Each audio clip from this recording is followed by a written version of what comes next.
Então dando continuidade aqui ao nosso slide de número 18, né? A gente tratou anteriormente o porquê para um sofrimento acontecer, nós precisamos de uma cadeia de elementos. Eu acredito que isso deve ter ficado bem claro para vocês, certo?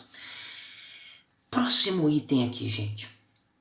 Comportamento em crise. Curamos, inibimos ou acompanhamos? O que é um comportamento em crise? Professor, o que é um comportamento em crise, né? Depressão é um comportamento, é algo que abala o nosso comportamento, né? Deixa-o em crise, né? Um transtorno, né? Qualquer um deles, né? Transtorno bipolar, transtorno borderline, né? Abala o nosso comportamento, né? E aí a gente coloca aqui uma questão que é muito bacana para nós aprofundarmos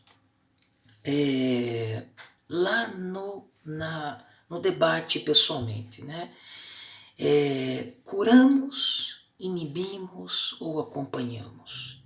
Vocês acreditam que a gente cura alguém na psicologia clínica?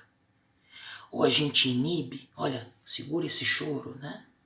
Ou pai e mãe faz, ou como um amigo, ou como uma amiga, né? Ou nós acompanhamos esse sujeito? O que vocês acreditam, né?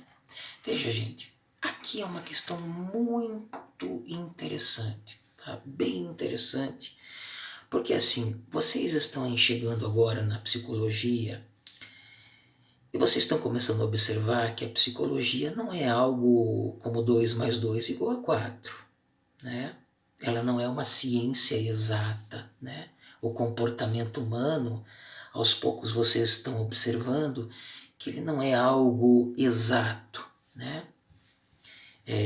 Se fosse tão exato assim, se o comportamento pudesse ser algo tão previsível, tão exato,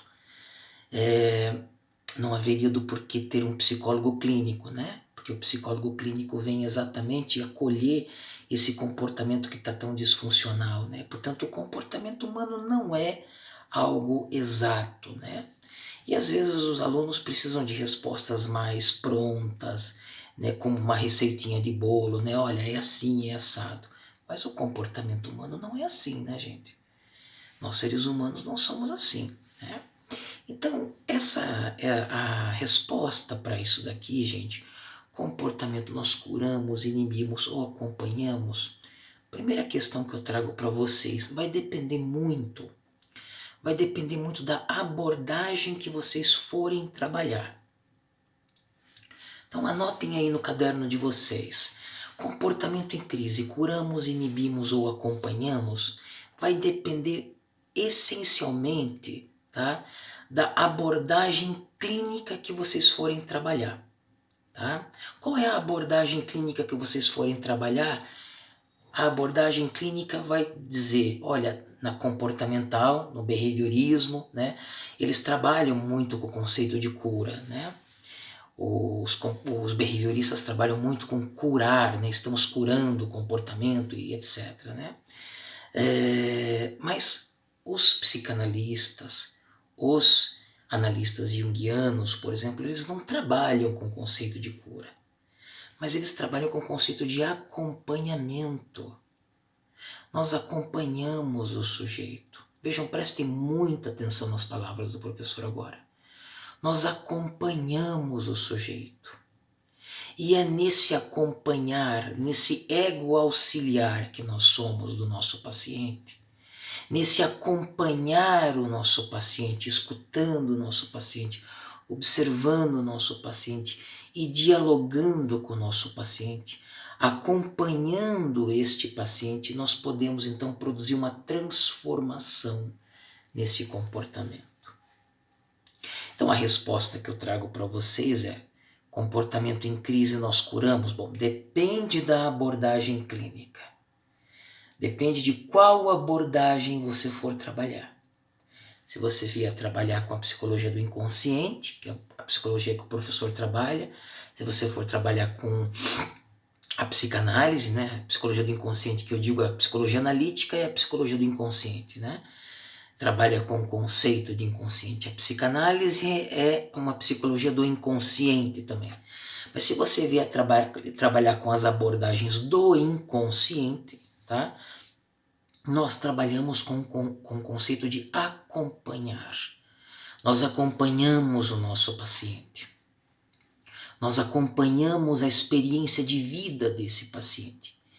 E acompanhando a experiência de vida desse paciente, trabalhando, por exemplo, com os sonhos desse paciente, fazendo uma boa anamnese, um bom trabalho retrospectivo, trabalhando a história pregressa desse paciente, trabalhando aquilo que nós conversamos no parágrafo anterior, trabalhando toda a cadeia de elementos de vida daquele sujeito.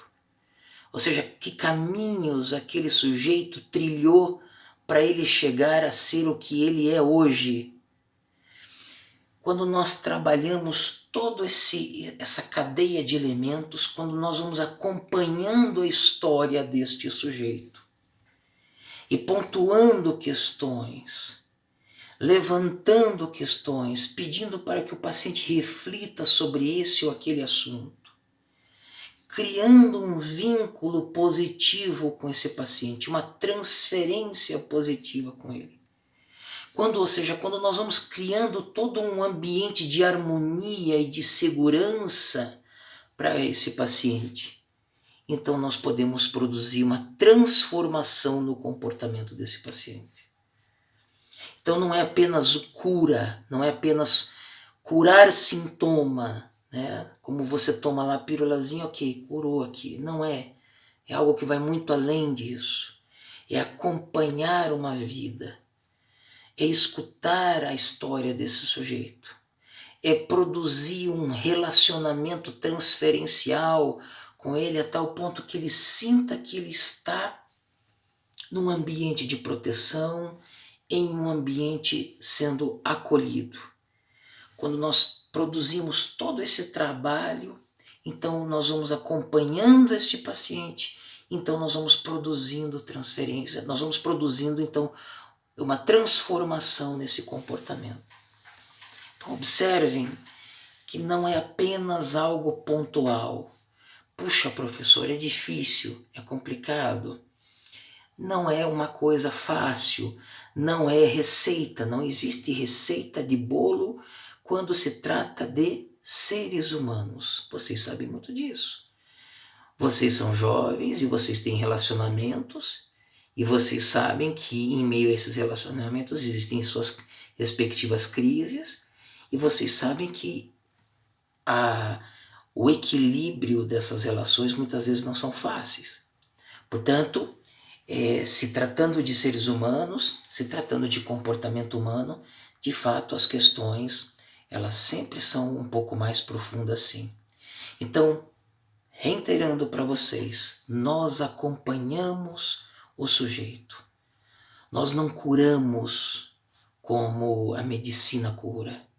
Né? Nós não inibimos, quem inibe é pai e mãe, quem inibe é amigo, é amiga que diz, segura esse choro, não chore, não faça isso não, para nós o choro é terapêutico. Você sabia que o choro é terapêutico? Choro é terapêutico. Choro é tirar tudo aquilo que está dentro do sujeito e colocar para fora.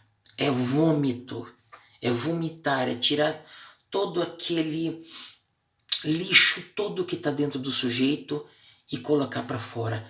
Precisamos deixar com que ele chore e derrame muitas lágrimas, porque é terapêutico, ele vai se renovar. Então, nós não inibimos, nós não curamos propriamente dito como a medicina, mas nós acompanhamos e, consequentemente, nós produzimos então transformação neste comportamento. Ok? Muito importante para vocês isso que eu estou trazendo aqui, tá? Vamos terminar esse vídeo para ele não ficar muito pesado como o anterior, como os anteriores. E aí a gente já vai produzir mais um vídeo para vocês, ok? Até daqui a pouco.